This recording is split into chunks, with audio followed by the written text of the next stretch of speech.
está creando eso que se llama nuevo orden mundial, aunque fuera de las teorías conspirativas es muy sencillo definirlo. El nuevo orden mundial no es otra cosa que la implantación de un poder supranacional, basándose precisamente en esas organizaciones supranacionales que están creadas desde el fin de la Segunda Guerra Mundial, en concreto a raíz de los pactos de Bretton Woods, año 44. Tenemos la Unión Europea, Fondo Monetario Internacional, Banco Mundial, la ONU misma y todas sus subdivisiones. Y lo que está claro que busca es implantar una nueva humanidad, un único mundo, con un único gobierno, con una única religión, un único sistema económico. Pero para eso tenemos que eliminar el ser humano anterior. Por eso esos pilares que son los fundamentales: relativismo moral, laicismo, ideología de género, entre otros tantos. Podemos añadir aborto, ahora viene la eutanasia, con el objetivo de desprogramar al ser humano que existía antes, implantar un nuevo código de valores y poder empezar a implantar el transhumanismo, que es al que vamos. Vamos en lo que llaman también la cuarta revolución industrial, que es la implantación de un sistema robótico basado en inteligencia artificial que controle todo aquello que antes era de alguna manera esporádico en el ser humano. Para eso necesitamos, como les decía, formatear, eliminar la antigua civilización, en este caso la civilización cristiana, los valores cristianos, e implantar una nueva serie de valores que permita a las nuevas juventudes que entren perfectamente en esa nueva realidad. Para esto es lo que llaman, entre otras cosas, la Agenda Global 2030 o la Agenda del siglo XXI. Las Naciones Unidas han promovido la Agenda 2030 y esta debe de mantenerse como la guía central. Lo sorprendente y lo llamativo es que está todo perfectamente entrelazado y todo perfectamente conectado, porque si tocamos todos los puntos, la salud, la educación, la ciencia, todo eso les va a permitir guiar, digamos, todo de forma paralela, todo hacia un mismo punto. Aunque en la realidad, obviamente, sabemos que hay gobiernos nacionales, en la práctica, gran parte de estos gobiernos nacionales para nada están trabajando para el bien de sus naciones, sino que trabajan precisamente para los intereses de estos globalistas.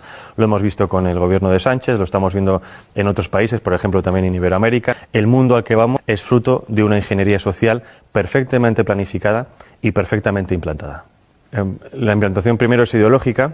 La ideología sirve primero para desestabilizar una nación. Si nos atendemos, por ejemplo, a Yuri Bezmenov, el antiguo agente del KGB que emigró a Estados Unidos y que contó precisamente esos procesos por los cuales se puede desestabilizar una nación, que es desestabilización, desmoralización, crisis y normalización, estamos viviendo perfectamente esas etapas. Hemos tenido una desestabilización, ahora estamos en la fase de desmoralización, que es volver a las naciones contra sí mismas, la endofobia, el odio a nuestra cultura cristiana, el odio a la misma biología, la misma realidad biológica hombre y mujer, para hacer que la población esté completamente confundida y que sea mucho más fácil guiarlas a un nuevo punto. Es la mentalidad de rebaño. Ahora bien, primero es la ideología, segundo es lo demás: implantación social, económica, política, tecnológica, medioambiental, sanitaria, alimenticia. Todo esto está perfectamente diseñado en la página del Foro Económico Mundial. Tienen perfectamente diseñado cuál va a ser el nuevo mundo. No dejan nada fuera. El aborto es algo que está en la Agenda Global 2030, que está incrustado en el ADN de los globalistas y que lo quieren promocionar a todo coste. El aborto, para que lo entendamos, es una política de Estado. El aborto se aplica desde el año 74 a través del informe de Kissinger, que viene precedido de un informe de la Fundación Rockefeller del año 72, que viene precedido de unas declaraciones de Robert McNamara, que fue secretario de Defensa con Nixon y que en el año 68 pasó a ser presidente del Banco Mundial. ¿Qué pasa? Obviamente, si entendemos esto como una política de Estado, obviamente no se puede vender al resto de la población diciendo: ustedes van a dejar de tener hijos porque a nosotros nos interesan los recursos que ustedes tienen. Lo que se hace es un marketing político. Y esto es como nos están vendiendo todo. El aborto es un interés de Estado, es un interés geoestratégico. Todas las demás propuestas que tenemos hoy en día, ideología de género, ecología o esta nueva religión medioambiental, todo eso es lo mismo. Son políticas de Estado que nos lo venden para el gran público con un marketing político para que la gente lo acepte. Porque, por ejemplo, si entendemos ahora las políticas medioambientales como, digamos, obviamente necesarias para todos los gobiernos, dentro de esas políticas medioambientales está la reducción de la población. Nos lo venden como un bien necesario, es decir, si seguimos creciendo vamos a destruir el planeta, por lo tanto dejen ustedes de tener hijos, porque si no este ritmo es inaguantable. Nos venden la ideología verde como algo necesario, pero que dentro de esa ideología verde contiene todas estas políticas de Estado que nos lo quieren vender para, obviamente, controlar a la población. Con el objetivo precisamente de desestabilizarnos para poder tener el control completo sobre nosotros. No hay nada más fácil que dominar que una población enfrentada entre sí. Por eso es tan importante entender cómo funciona la aplicación de las políticas, cómo funcionan las élites supranacionales, para poder entender qué tipo de política se nos está aplicando a nivel nacional y local. El enemigo a abatir por esta élite supranacional o globalista no es otra cosa que el ser humano. Es decir, hay un desprecio absoluto por parte de las élites por el ser humano corriente, no solo en las élites supranacionales, también las tenemos en las élites nacionales. Y obviamente para destruir a esa parte de la población, no en el sentido físico, sino en el sentido psicológico, hay que atacar obviamente sus creencias, sus bases morales. Y en este caso, primero es destruir las naciones y obviamente la religión. Hay un objetivo que es crear una religión única. Es decir, las religiones tradicionales son un escollo para ese nuevo orden mundial, para la consecución de ese poder político. Si eliminamos la religión, estamos eliminando obviamente una vía de escape muy humana que de alguna manera evita que llegues al control mental de las personas. Podremos controlarlas físicamente, pero la religión permite que esas personas se puedan evadir a otro plano y obviamente también contiene unos códigos ético-morales muy firmes que están completamente enfrentados ante los códigos morales que nos quieren implantar. En este caso, la religión católica o la Iglesia católica es el enemigo a batir desde hace siglos. Ya no solo hablo de la masonería, sino de muchísimas personas. Es decir, es necesario hacer caer esa civilización cristiana para poder implantar una nueva civilización. El objetivo en general, cuando hablo de la humanidad, es el control absoluto de la población. Pero no solo hablo de control, digamos, policial, sino control de lo que se consume, de lo que se piensa, de lo que se educa, de lo que se ve. Más o menos yo creo que todo el mundo tiene en la cabeza esta realidad, porque es un poco lo que estamos viendo. Nos censuran las redes sociales, nos censuran medios de comunicación, censuran incluso en los mismos colegios, y esto no es otra cosa que poner barreras. Entonces necesitan acabar con todo eso para poder tener el control. Obviamente, cuando hablo de Soros como uno de los principales promotores de este nuevo orden mundial, lo dejo muy claro, uno de los principales, o digamos una de las caras visibles. Yo creo que si conocemos a Soros tanto, es porque a Soros se le permite mostrarse. ¿Con esto qué quiero decir? Con esto digo que los verdaderamente poderosos están en la sombra. Ahora bien, si Soros, digamos que trabaja en el lado social, quiero decir la sociedad civil, es decir, es un experto en modificación de conciencias. Para eso trabaja en la ventana de Overton. La ventana de Overton es una herramienta que nos permite transformar lo imposible en un hecho factible. Y hay varias fases. Obviamente primero viene la propaganda, la ideología. Para eso se crean y se financian think tanks, fundaciones, asociaciones que generen supuestos documentos científicos, oficiales, estudios, etcétera, de los cuales después se hagan eco los medios de comunicación.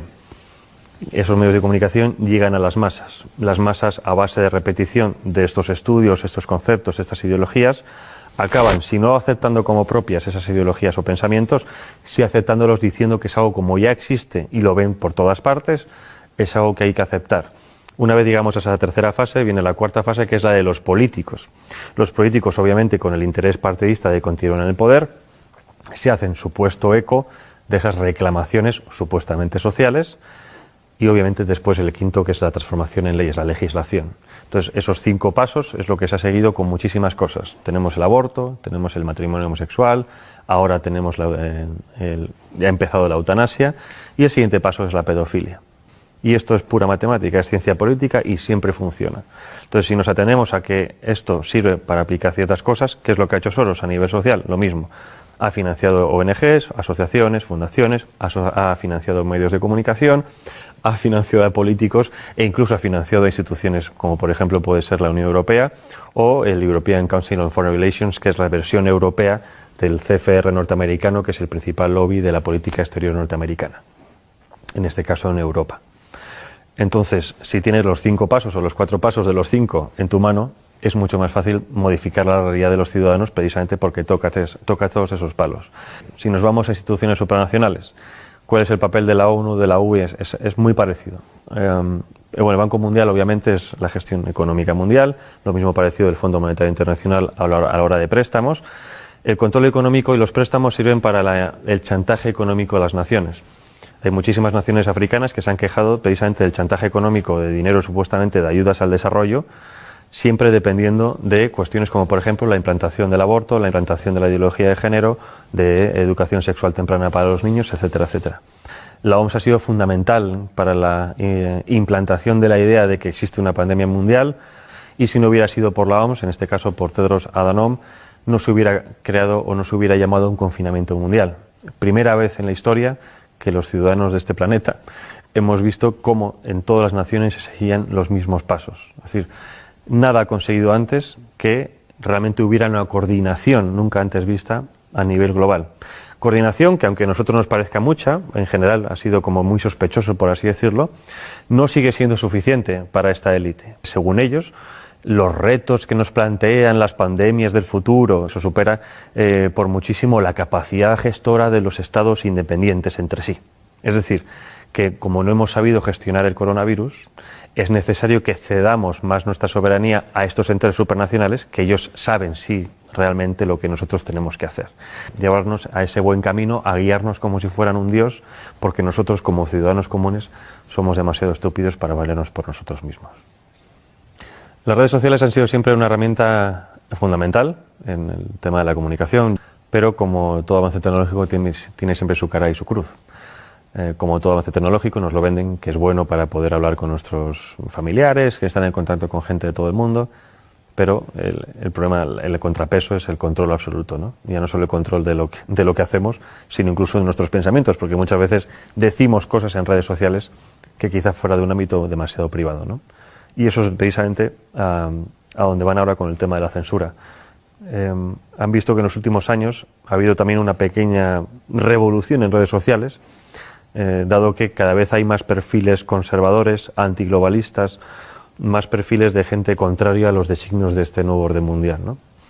Y si estuviéramos realmente en un mundo libre, democrático, y esto lo digo para que la gente se dé cuenta de que no vivimos en un mundo libre, democrático, la libre circulación de ideas y de debates debería ser una de las principales características de todo sistema. Y estamos justo en lo contrario.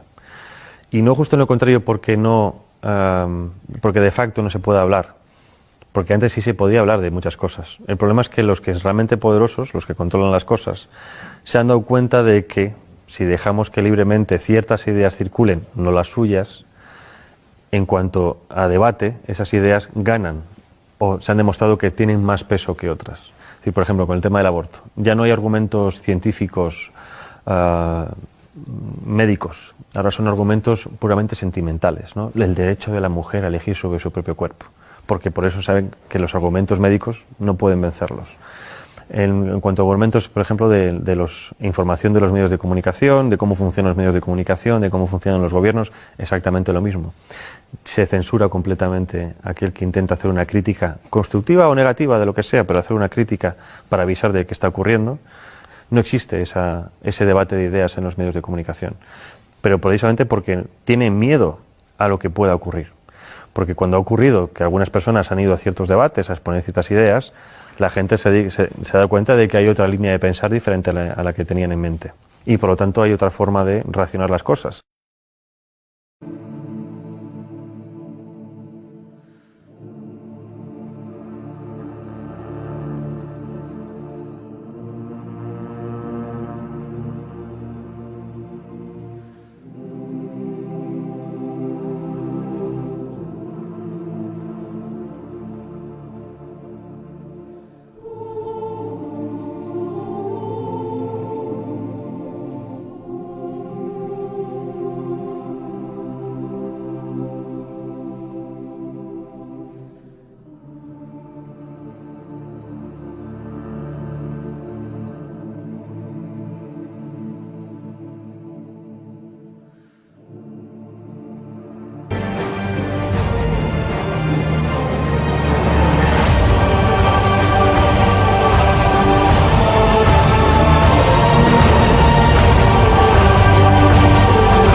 Sábado de Dios.